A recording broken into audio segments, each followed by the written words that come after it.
নমস্কাৰ এই মুহূৰ্তত মই জনাবলৈ লৈছো এটি গুৰুত্বপূৰ্ণ খবৰ আজি আলোচনা কৰিবলৈ লৈছো দেশৰ জিডিপিৰ ওপৰত ক্ৰমান্বয়ে অৱনমিত হৈ আহিছে দেশৰ জিডিপি লকডাউনৰ বাবেও প্ৰভাৱ পৰিছে জিডিপিৰ ওপৰত বিপৰ্যয়ৰ সন্মুখীন হৈছে ভাৰতবৰ্ষ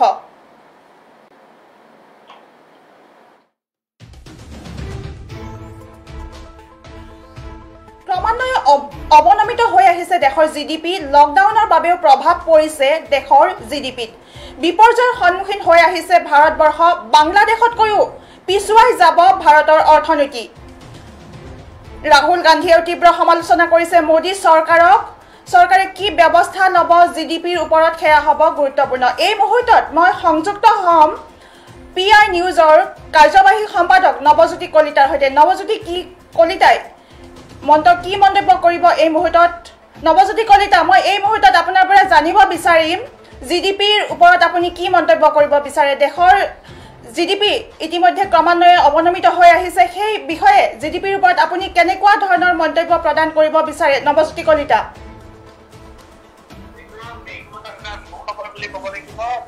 কৰোনাই সমগ্ৰ বিশ্বক ত্ৰাসৰ সৃষ্টি কৰিছে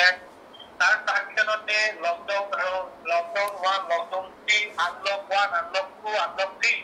পৰ্যায়ক্ৰমে লকডাউন হ'ল কিন্তু এতিয়া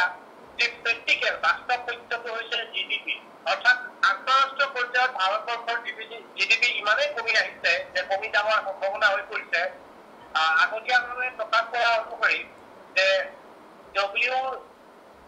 অনুসৰি 2020 বৰ্ষত বাংলাদেশৰ প্ৰতিজন ব্যক্তিৰ জিডিপি 8%লৈকে বৃদ্ধি হৈছিল আৰু বৰ্তমান আমাৰ ভাৰতবৰ্ষৰ জিডিপি বাংলাদেশতকৈও কমি অহাৰ আশংকা প্ৰকাশ কৰিছে অনাগত দিনত আনহাতে ভাৰতৰ বৰ্তমান প্ৰতিজন ব্যক্তিৰ জিডিপি 10.3% হ্ৰাস পাইছে গতিকে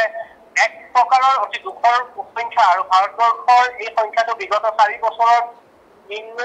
আটাইতকৈ নিম্নতম গতিৰ পিনে আগবাঢ়িছে অৰ্থাৎ গ্ৰাফডাল যদি চাওঁ দেশৰ জিডিপি ক্ৰমান্বয়ে আমাৰ তলৰ পিনে গতি কৰিছে আৰু IMF এই বছৰত ভাৰতবৰ্ষৰ জিডিপি 10.3% হ্ৰাস পাব বুলি মন্তব্য কৰিছে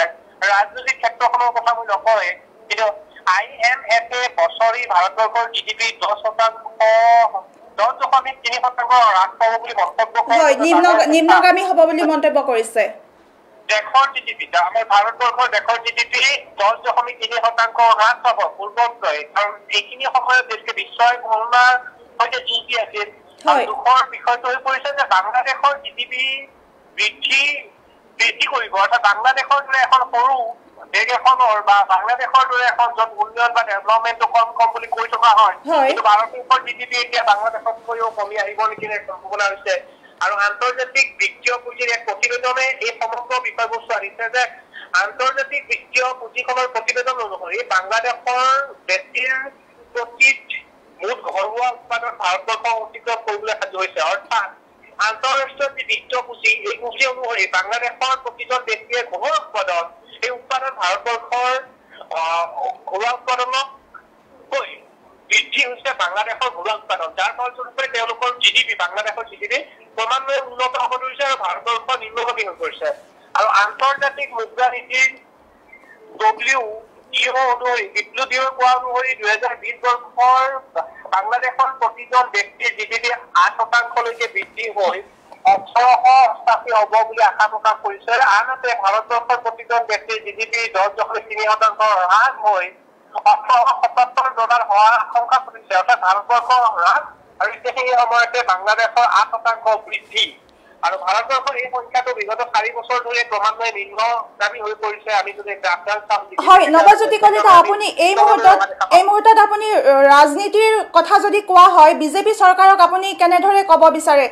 মানে কি কাৰণত জিডিপি ইমান যে নিম্নগামী হৈ আহিছে সেই ক্ষেত্ৰত আপুনি বিজেপি চৰকাৰক কি ক'ব বিচাৰে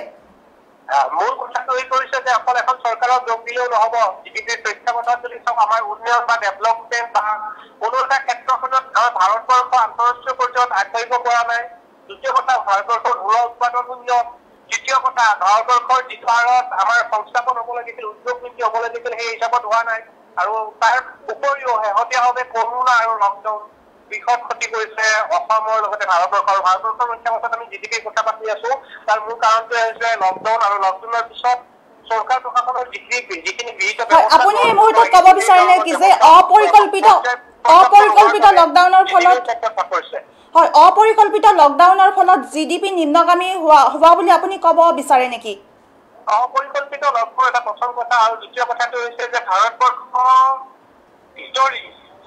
অৰ্থনৈতিক ভেটিটো ক্ৰমান্বয়ে দুৰ্বল হৈ পৰিছে বাহিৰে অংশ ভিতৰি পোৱাৰ মেকুৰীৰ দৰে হৈ পৰিছে ভাৰতবৰ্ষৰ অৰ্থ ব্যৱস্থা যাৰ ফলস্বৰূপে পৰ্যায়ক্ৰমে জিডিপি হ্ৰাস হৈ পৰিছে আৰু এটা কথা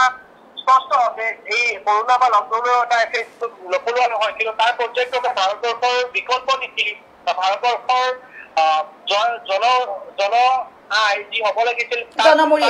চৰকাৰ কৰ্তৃপক্ষৰ লগতে আমাৰ যি ডেভেলপমেণ্ট হ'ব পৰাৰ কোনো পৰিৱেশ বা সুযোগ নাই যাৰ ফলস্বৰূপে একমাত্ৰ চৰকাৰী চাকৰি আৰু নিৰ্দিষ্ট সংখ্যক কেইটামান কোম্পানী আৰু উদ্যোগপতিক বাদ দি অনুষ্ঠানত বা উদ্যোগ অনুষ্ঠানত বাদ দি কোনো ধৰণৰ নতুনকৈ কোনো ধৰণৰ উদ্যোগ গ্ৰহণ হৈ উঠিল বিগত 4টা বছৰত কোনো ধৰণৰ আন্তঃৰাষ্ট্ৰীয় পৰ্যায়ত আন্তঃৰাষ্ট্ৰীয় মাৰ্কেট কৰিব পৰা ভাৰতবৰ্ষৰ কোনো ধৰণৰ উদ্যোগ নাথাকিল যাৰ ফলস্বৰূপে এই দুখৰ বিষয়ে ভাৰতবৰ্ষৰ জিডিপিটো আমি বাংলাদেশৰ জিডিপিতকৈ কম হ'ব বুলি এটা প্ৰকাশ কৰা হৈছে বিত্ত আয়োগৰ প্ৰতিবেদন অনুসৰি আন্তঃৰাষ্ট্ৰীয় বিত্তপুঁজিৰ প্ৰতিবেদন অনুসৰি এইটো দুখৰ বিষয় হয় কৃষি বিভাগৰ মতে কৃষি ক্ষেত্ৰতো ভাৰত চৰকাৰে বিশেষ গুৰুত্ব প্ৰদান কৰিব লাগে এই বিষয়ে আপুনি কেনেকুৱা ধৰণৰ মন্তব্য প্ৰদান কৰিব বিচাৰে এই মুহূৰ্তত কৃষি ক্ষেত্ৰত কৃষি হৈছে ভাৰতবৰ্ষৰ মূল মেৰুদণ্ড স্বৰূপ আৰু কৃষি প্ৰধান দেশ এখন ভাৰতবৰ্ষ পৰ্যায়ক্ৰমে জনে যি নকলেও কিন্তু বিগত সময়ছোৱাত দেখা পোৱা গৈছিল যে যিটো সময়ত দিল্লীত সংঘাত প্ৰতিবাদ কৰিছিল তাৰ সেই প্ৰতিবাদৰ কথাটো বুজি পোৱা নাছিলে তামিলনাডুৰ কৃষকসকল ওলাই আহিছিল আৰু ভাৰতবৰ্ষৰ অন্যান্য অংশৰাজ্যৰ কৃষকসকলেও প্ৰতিদিনে বিভিন্ন ধৰণৰ আন্দোলন কৰা দেখা পোৱা যায় মূল ঘৰুৱা উৎপাদন আৰু এই উৎপাদনটো কেনেধৰণে আন্তঃৰাষ্ট্ৰীয় মাৰ্কেট কৰিব লাগে কেনেকুৱা ধৰণৰ আন্তঃৰাষ্ট্ৰীয় পৰ্যায়ত ইয়াৰ বাণিজ্যিকৰণ হ'ব লাগে এই বিষয়ত কিন্তু ভাৰতবৰ্ষৰ তুলনামূলক পৰলৈ যদি চাওঁ স্বাধীনতাৰ পিছৰ পৰা পিছ পৰি আছে মূলত কৃষিৰ বৈজ্ঞানিক ভিত্তি হ'ব লাগিব কৃষিৰ উৎপাদিত বস্তুসমূহ আন্তঃৰাষ্ট্ৰীয় পৰ্যায়ত বিক্ৰী এটা বজাৰ হ'ব লাগিব যেতিয়ালৈকে ভাৰতবৰ্ষৰ উৎপাদিত বস্তুসমূহ আন্তঃৰাষ্ট্ৰীয় বজাৰ নহয় তেতিয়ালৈকে ভাৰতবৰ্ষৰ জিডিপিৰ এটা ভাল ফল আশা কৰিব নোৱাৰি বুজিছো হয় ধন্যবাদ নৱজ্যোতি কলিতা আপুনি মন্তব্য আগবঢ়োৱাৰ বাবে আপোনাক অশেষ ধন্যবাদ